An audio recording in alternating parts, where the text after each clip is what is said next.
Stetson Bennett struggled during the preseason. Will he win the job as the Rams' backup quarterback? And who will make this 53-man roster? That's coming up next on Locked On Rams. You are Locked On Rams, your daily Los Angeles Rams podcast. Part of the Locked On Podcast Network, your team every day.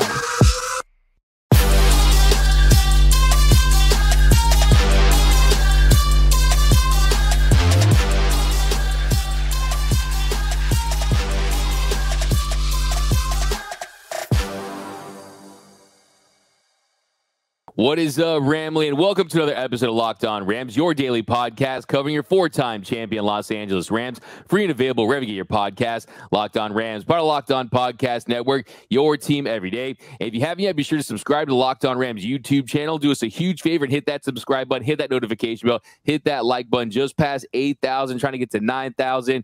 So definitely head over there. My name is Doug McCain. You can follow me on Twitter and Instagram at DMAC_LA. I've been covering LA sports for over a decade. The Lakers for SI, the Dodgers for Dodgers Nation. Now the Rams for Locked On. And as always, I'm joined by the People's Champ, Mr. Travis Rogers. He's the Rams pre-half and post-game show host for the Rams flagship radio station, ESPN 710 LA. He's entered his 8th season covering the team.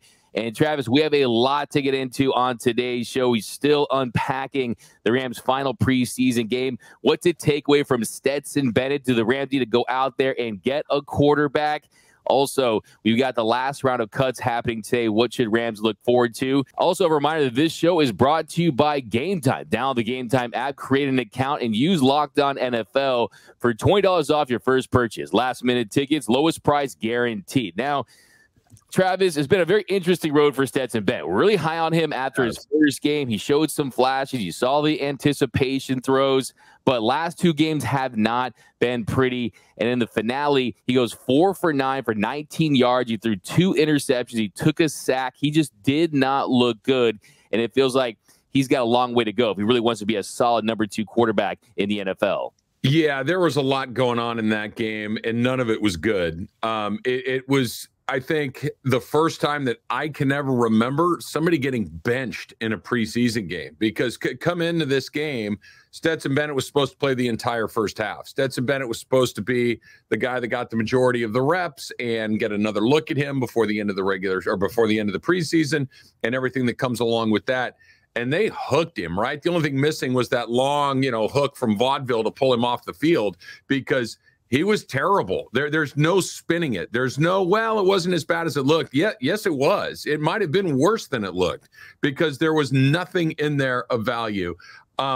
He needs to get a lot better really, really quickly, because what you saw in the second preseason game against the Raiders, and certainly what you saw in the final one against the Denver Broncos, is just not NFL caliber. It's not NFL quality. And we'll see what the Rams want to get done this year. I still believe that I'm going to go by what I see and not by what I hear. But if, in fact, they had to play somebody other than Matthew Stafford, right now that person cannot be Stetson Bennett. It's tough not to take that away from the last 2 games. He does not look ready. Just look at overall. 4 completions and 9 attempts, 2 interceptions right there. That's not going to get it done. And you look at interceptions, not all interceptions are created equal. A lot of times it's on the receiver, right? But those ones he's locking on, he's forcing the ball into tight coverage. He's not identifying the underneath man, not going through his progressions. He just did not look like an NFL quarterback. We talk about baseball sometimes on the show. A guy can go up there and give you a big league at bat, right? Just didn't feel like that from Stetson Bennett. And you look at his preseason overall, he completed 58.1% of his passes, 1 touchdown, 3 interceptions, but 4 dropped interceptions. Okay, we're talking about a guy that could have had a disastrous preseason here. You're talking about 6 turnover-worthy plays. That was tied with Jake Haener for the most of any quarterback. So he actually was lucky there. Yeah, no, it could have been far worse. That if that first game against the Chargers, those first couple of passes had been intercepted the way that they probably would likely be under normal circumstances, we're talking about, did the Rams light their 4th-round pick on fire and buy a guy that they can't play? There was nothing about this that made you feel good, other than the bounce back in that first game and the swagger that Stetson Bennett clearly has. But the swagger's not super valuable if you can't play. right? If you're not getting the throws that you need to make done, it doesn't matter, because if you're just going down a checklist, right? Decision making, no, the decision making was not there. Field vision, no, he's not seeing the whole field. He's throwing it right at guys that until they catch the ball, it's not there. Strong arm, no, he's throwing changeups all over the field. Like, just look at what Caleb Williams did at the Coliseum on Saturday. And I get it. It's different competition and everything else, but he's got a major league fastball, so to speak, right? I mean, that ball's coming out of his hand like a rocket, and Bennett's throwing changeups. There was just nothing about it that says, all right, that looks pretty good. Let's move on to the next thing. The raw material, the presence, sure, maybe, but it was a really rough ride. And I can't imagine that any Rams fans saw what they saw and thinking that, you know what, we've got a guy, if number 9 can't go, we're ready to go with our backup, because that backup's got to be Brett Rippon right now. Yeah, it's tough to be optimistic about what you saw. Like you mentioned, that changeup. I mean, the arm strength on some of those quick out routes, the ones that should have been interceptions. You saw the one on the pick six. It just didn't look good. And there's some times when you look at him out there and you're like, okay, this guy looks undersized. You're seeing balls get batted down. You're seeing him force throws and making bad decisions. Like I texted you during the game, he's old enough to know better, right? I mean, Stetson Bennett, yes, he is a rookie, but look, he's someone that needs to just go out there and do what a backup quarterback's supposed to do and not lose the game, right? Live to fight another play. If you're outside the pocket and you're seeing receivers and you're trying to force throws and make panic throws, this is the NFL. This isn't the SEC where you're at Georgia and you have a perceived talent advantage, right? This is not the case here. You're not going to throw a touchdown every single play. So, yeah, it's definitely disappointing. There's really no way to shake it other than that. I mean, you just have to be honest about it. And I will say that you look at his time at Georgia, you look at his entire career, he's someone who almost hits rock bottom only to figure things out. True. I mean, that's kind of really the story of his career. My granddad used to take my dad to watch Bennett play when he was a little boy at Georgia in the SEC, and he did figure some things out. He went on to win 2 national championships. Hopefully we get that same trajectory with this team. Yeah, look, I'm not going to bury the guy because he obviously has a great deal of resilience like you're talking about, and he's been in a bad spot before and come back to compete at the highest level. So that is a good indicator of future success. I believe that to be true. But you said something, D-Mac, that I think is incredibly important. His guys were better than everyone else's guys at Georgia. He had an NFL team around him playing against college players. He had NFL talent all over the place. Well, guess what? Everybody's an NFL player in the NFL. If you're here, the talent gap is like this. It's very, very small. So his ability might not be at that high level NFL ability, which means that they're going to take advantage of him. The equation's completely flipped. Instead of him being on the high side of the talent equation, he's on the low side of the talent equation. And I don't know what you do with the arm strength that we saw. I don't know what you do with the things that are just straight physical issues, that he is small. He had balls deflected at the line. He was having trouble seeing the field because the offensive line is big and he's not. I don't know how you fix that stuff. The vision, the reads, those are things that can come along with some experience. But just the straight physicality of it all sent up a bunch of red flags. Yeah, and if you're the Rams, you're moving forward. I think you're saying, okay, let's see what we have in this guy. I think that you pretty much hope is not a strategy, right? And if you hope that he's going to be a future QB1, that's definitely not the case. I think a solid backup quarterback probably is the ceiling for him, at least right now, until he proves otherwise. And if you look at what else is out there, I mean, I think Rippon, he's someone you have to strongly consider keeping on the roster. There's names like Colt McCoy. You've got Mariota could be available at some point. Wentz is out there. Will Grier. I mean, there are some backup options. I think, though, for this team, if he's ever in that situation, I always say, you have to have your preseason goggles on. If he's in there, right, he's going to be out there with the top receivers, right? The top offensive line. He's going to have a better chance to succeed, also going up against the starting defense, too. So there's that as well. But in your opinion, you think you go out there and consider maybe adding a quarterback? I think you said an interesting name. I mean, and again, like for all the reasons that we've talked about, it's the preseason. So take it with, not a grain of salt, but I don't know, a boulder of salt. But Will Grier looked really good. And that's a player that you kind of look and say, okay, maybe there's something there that you might want to experiment with a little bit. Brett Rippon's played in the NFL. Brett Rippon can be your backup quarterback. He's going to go out there and give you what is probably a fairly typical backup NFL experience. To your point, Doug, of whether or not he makes the team, I don't know how he doesn't. I don't, because they're playing a game in about 13 days, 12 days. They're not going to, whoever they bring in is not going to be ready to go in 12 days. Brett Rippon, if Matthew Stafford got hurt on the opening drive against Seattle and you got to go to somebody, it's got to be Rippon. It can't be Bennett. No one else is going to be ready to go. So I think he makes the team, whether he's the backup quarterback by week 8 or 9 or 10, I don't know. But I can't imagine that he's not QB2 when we go to Seattle here in a couple of Sundays.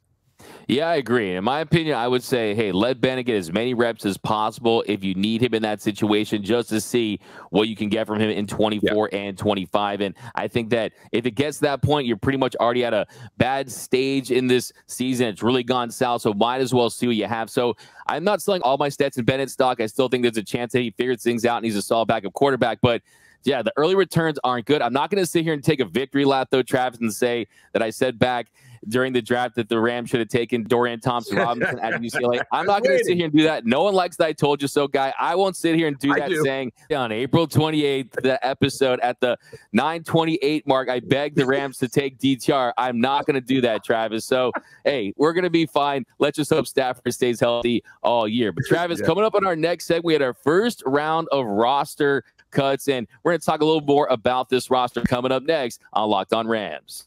Don't ever let anybody say they don't like the I told you so guy. I love that guy. We can get back to him in a second. All right.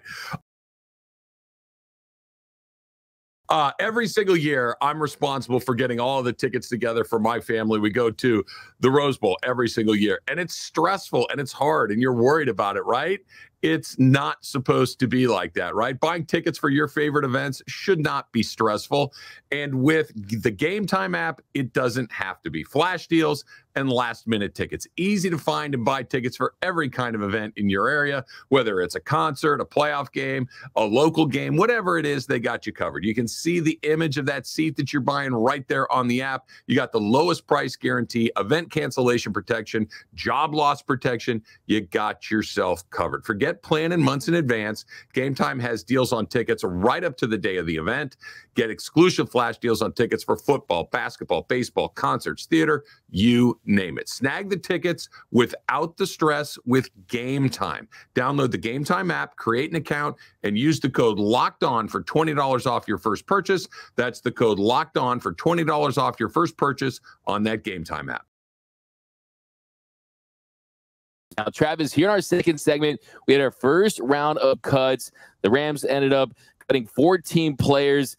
Some names to note, I think the number one has to be Lance McCutcheon based on the preseason he had last year. During this preseason, he had an opportunity to say, maybe I can build on that, make the team again. I think you consider the depth they added, the rookies they drafted, it was going to be difficult to make this team, but he had one catch for 7 yards in the Rams preseason finale. He had 3 catches in 3 games, 1 catch per game. That's not going to get it done. Any takeaways from McCutcheon getting cut? Not a huge surprise. It just didn't happen for him this way, the way that it did the previous season. That, if you're a player like Tyler Johnson, if you're a player like Lance McCutcheon, the way that you're going to turn heads is by making big plays in these games and finding ways to kind of impact your team in a meaningful way. They didn't, and Lance McCutcheon did a year ago. He didn't this year. I think something else that kind of maybe worked against him a little bit is when he did get an opportunity to play during the regular season last year, it didn't pop. It wasn't bad, but it also wasn't good. It just was kind of out there, and he just didn't really make an impact. He didn't make you say, oh, wow, that's a little bit of a flash play. So I agree with you, D-Mac. I think that if you're going down the list of names, that's the one that might make you stop and go, oh, okay, that he had a chance coming into the season to make that team, and that he didn't is not a huge surprise. He just never got on track this year. Yeah, I just don't think that there was anything that he was going to be able to do during this preseason to overcome how he looked when he got his opportunity last year, and he struggled to get separation. So I felt like it was a formality, especially when they signed veteran receivers like Johnson, Demarcus Robinson, and you bring in Puka Nacua. I just thought that there was no path to him making this roster. I will say he's kind of a one-trick guy, too, that you look at a guy like Ben Skoranek, right? And we'll see whether he makes it or not today. I think that he probably does. I think that he's on the team because he does a variety of things. leagues, right? You can line him up in a fullback position. You can use him almost as an H-back in certain spots. You can hand him the ball. You can do a bunch of different things with him. Maybe he's not the best player on your roster at that position, but he's a versatile player. And a guy like McCutcheon really didn't have that versatility. So I think that's why, if you're going to be a one type of receiver, you better be a very, very good one and make an impact. And unfortunately, he was just one of many that they had that can do that. Yeah, and I agree with you. I think Sko is 100% safe. You mentioned versatility and being dynamic, a guy you can use as a blocker, a guy you can use as out of the backfield. So he will make this team. I think the interesting conversation when it comes to the receivers room right now is, do they take 6 or 7? And it feels like McVay is indicating they're going to go with 6. I think it's Cup, Jefferson, Atwell, Puka, Skoranek, Demarcus Robinson at the end of the day. And Tyler Johnson is a guy who, look, I mean, he looked like this year's Lance McCutcheon as far as their most productive receiver, someone who made Stetson Bennett look pretty good. Stetson should take him out for a nice little steak dinner at some point to really reward him for the catches he made for him, right? So I think you look at Tyler Johnson, I don't think he's going to make it either. I think if they're going to take 6, I think Demarcus Robinson, he's someone who's a really good blocker. He also can play the X position, provide some depth behind Van Jefferson. I think today one of the cuts you're going to look at is Tyler Johnson, some guy who probably won't make this team on the 53-man, but could be brought back at some point. I think that you're probably right. I think that last spot is down to him and Demarcus Robinson. I think those are the two guys that are, because I think everybody else is comfortably inside the line. I think everybody else is somebody that does make the team. It could come down to whether or not somebody is a special teams player, potentially, whether or not somebody can return, just those little extra things that you might have over the other guy. I really do think it's a bit of a coin flip. Forced to pick, I think that Robinson probably makes the team, but I wouldn't be, knock me over with a feather if it's actually Johnson. I think it's going to be a very tough call for them if they do, in fact, only go for 6. And, it's a weird position for the Rams because after Cup, the drop-off is pretty significant, but the drop-off after Cup, everybody's kind of the same. Van Jefferson's obviously your 2. I think Atwell gets a chance to be the 3 out of the gate, but other than Cup and Jefferson, I don't think anybody else has a stranglehold on their spot.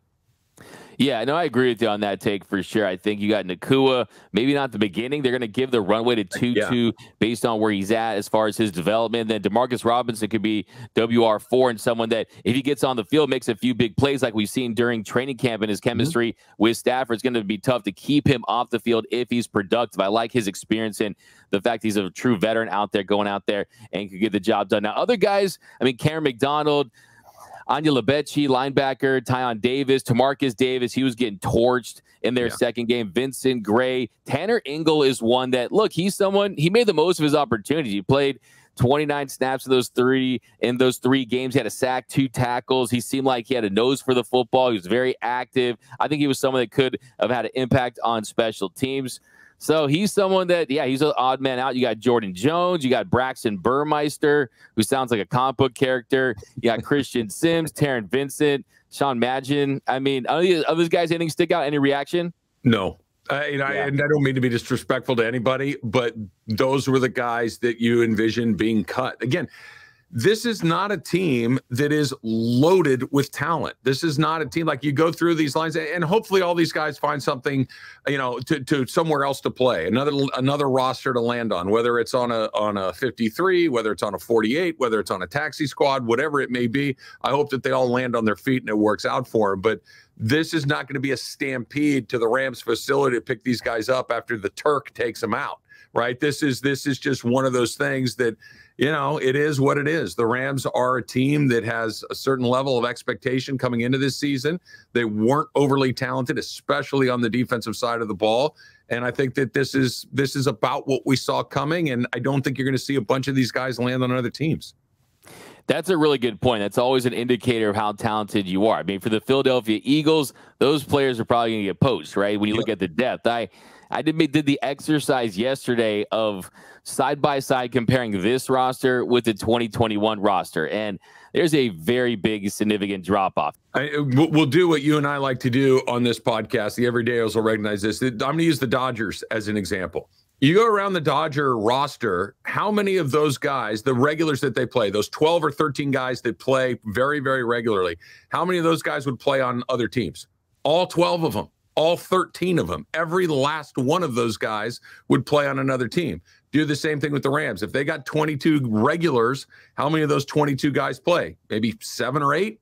It's a totally different dynamic. And I get it. Not everybody is going to have the best player at every position, that you got to maintain a bunch of different things that are going on in here. But this is, look at the defensive side of the ball. The Rams won the Super Bowl two seasons ago, not 20 seasons ago, 2. They have exactly 2 starters from that team that are on this team on the defensive side of the ball. You've got Ernest Jones and Aaron Donald. The turnover is fast. They're very young. They're in the midst of restocking the cabinet with their talent. And this is going to be the first, well, maybe the second season of just kind of figuring out what you have.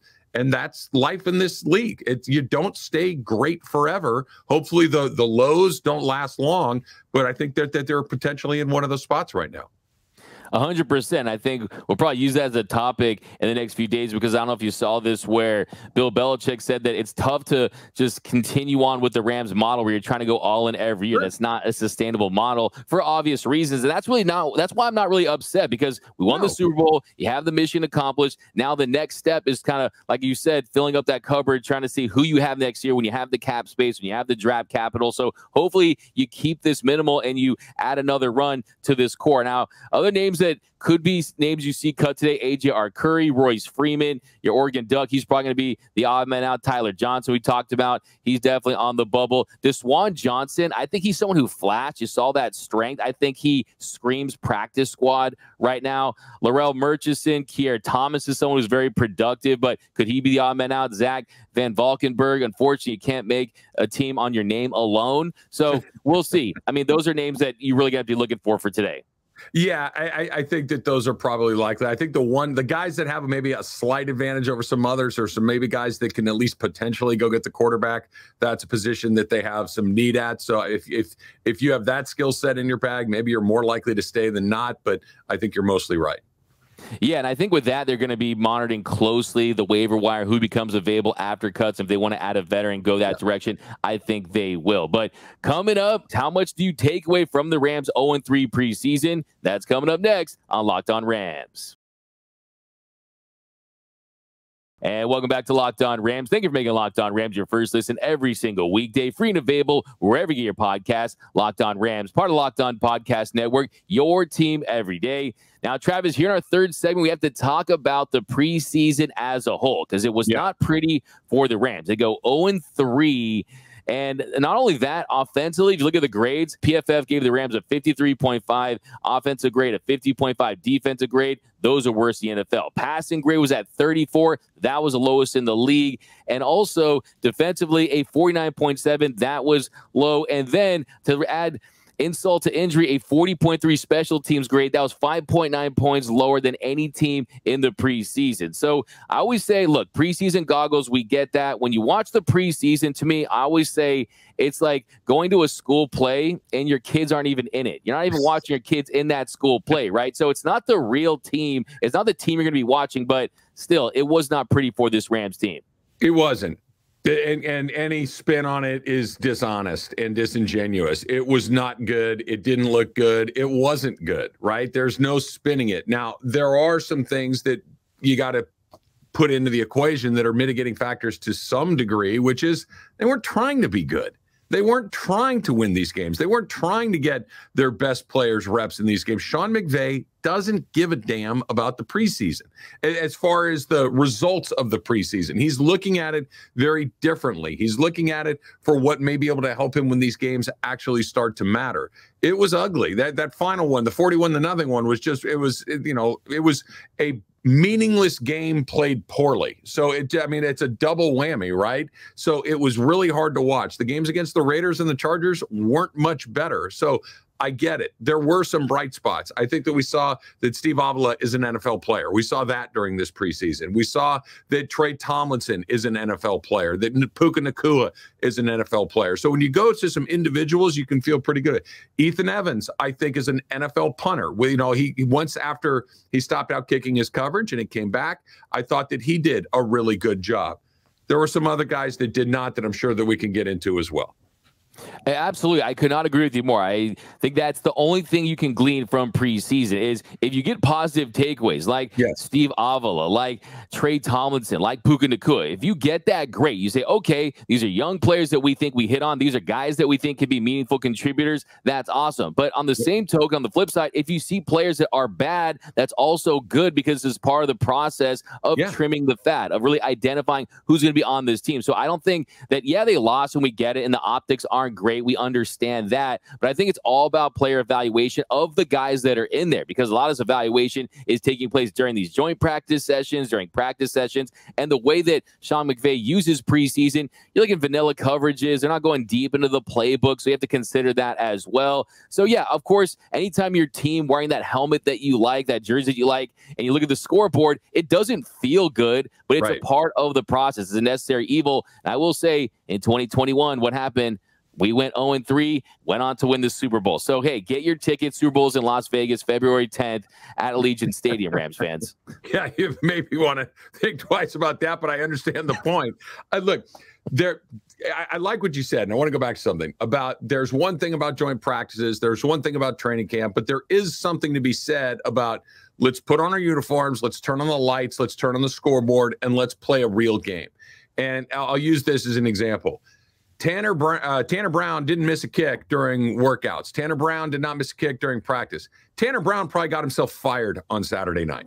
Tanner Brown probably got himself off of the Rams roster and doing whatever it is that he's going to go do for the rest of his life because it's not kick in this league. He missed 2 shorties. It can't happen. So these are the things that you learn during the NFL season, right? Or the NFL preseason. You figure out, you know what? We thought it was one thing. It's not, because that's not something you can feel good about going into a game against. I mean, think about it. Seattle, San Francisco, Cincinnati, right out of the chute. That's an incredibly tough 3 games. The last thing you want is a 38-yard field goal with a chance to steal one of those, and he misses it by 10 yards. You can't do it. So there is some information there. There are some things that you can learn and hopefully fix in the short term. But the overall results of this preseason were, you found some guys. You found some guys that can play. You've got some information on guys that maybe can't, and you move from there. Exactly. And you look at the preseason, it's not the outcome, it's how players perform when they were in the game. I mean, you bring up Ethan Evans. He's someone who has a big leg. He can give you booming punts. On the flip side, Tanner Brown, it looks like he's not going to be able to cut it, at least as of right now. And it's very different to make kicks at the NFL level than at the college level. It's just the pressure is immense, and we understand that. And I think, too, look, tell these guys that are on the fringes. We just talked about depth, right? A lot of the guys on the margins, they're winning jobs during the preseason, and the better teams in the league, they have depth 1 through 53. So, tell that to guys like Lance McCutcheon that the preseason doesn't matter. I thought when you look at the score, they were going to start cutting guys during the games, and they were going to go to sideline reporters and say, Lance McCutcheon has been cut. He already accepted the job with the Saskatchewan Roughriders of the CFL or something like that. That's how bad it was. But you have to realize that these coaches, they're not focused on that. And, it's not a lot of great momentum heading into the preseason. But let's not forget, Matthew Stafford, Aaron Donald, Cooper Kupp. Big 3 didn't play. A lot of the starters didn't play. I still think this team, there's a quiet confidence about them knowing that their top-end talent is so significant that they're going to have a chance to win them this season. We're going to have a totally different conversation 2 Mondays from now. Right. After the Seattle game, when you and I come back in here and we're talking about it after week 1, whatever happened in the preseason, we won't even remember it. It won't even matter. What we'll be talking about is, was the offensive line better? Was Matthew Stafford healthy? How did Cooper Kupp look? How big of an impact did Aaron Donald have? Does Cam Akers look like the pack that we saw at the end of the season last year? We're going to be talking about all the guys. So this stuff won't matter nearly as much. Now, whether they're good or not, we'll find out. They're going to play for real here in a couple of Sundays, but all of this stuff and roster building is important. But once we get to the stuff that matters, we're going to talk about it a lot less because the stars, the names that we know, game plans, schemes, the coaches that we know are going to be far more involved. Exactly. We're just getting started. By the way, the cheapest ticket to the Super Bowl right now is $4,028. So get on that early, Rams fans. I'm just playing. But, that's going to do it for this episode of Locked On Rams. My name is Doug McCain. You can follow me on Twitter and Instagram at DMAC_LA. And as always, you can follow the People's Champ, Mr. Travis Rogers, on X at Travis Rogers. And until next time, whose house is Locked On Rams house?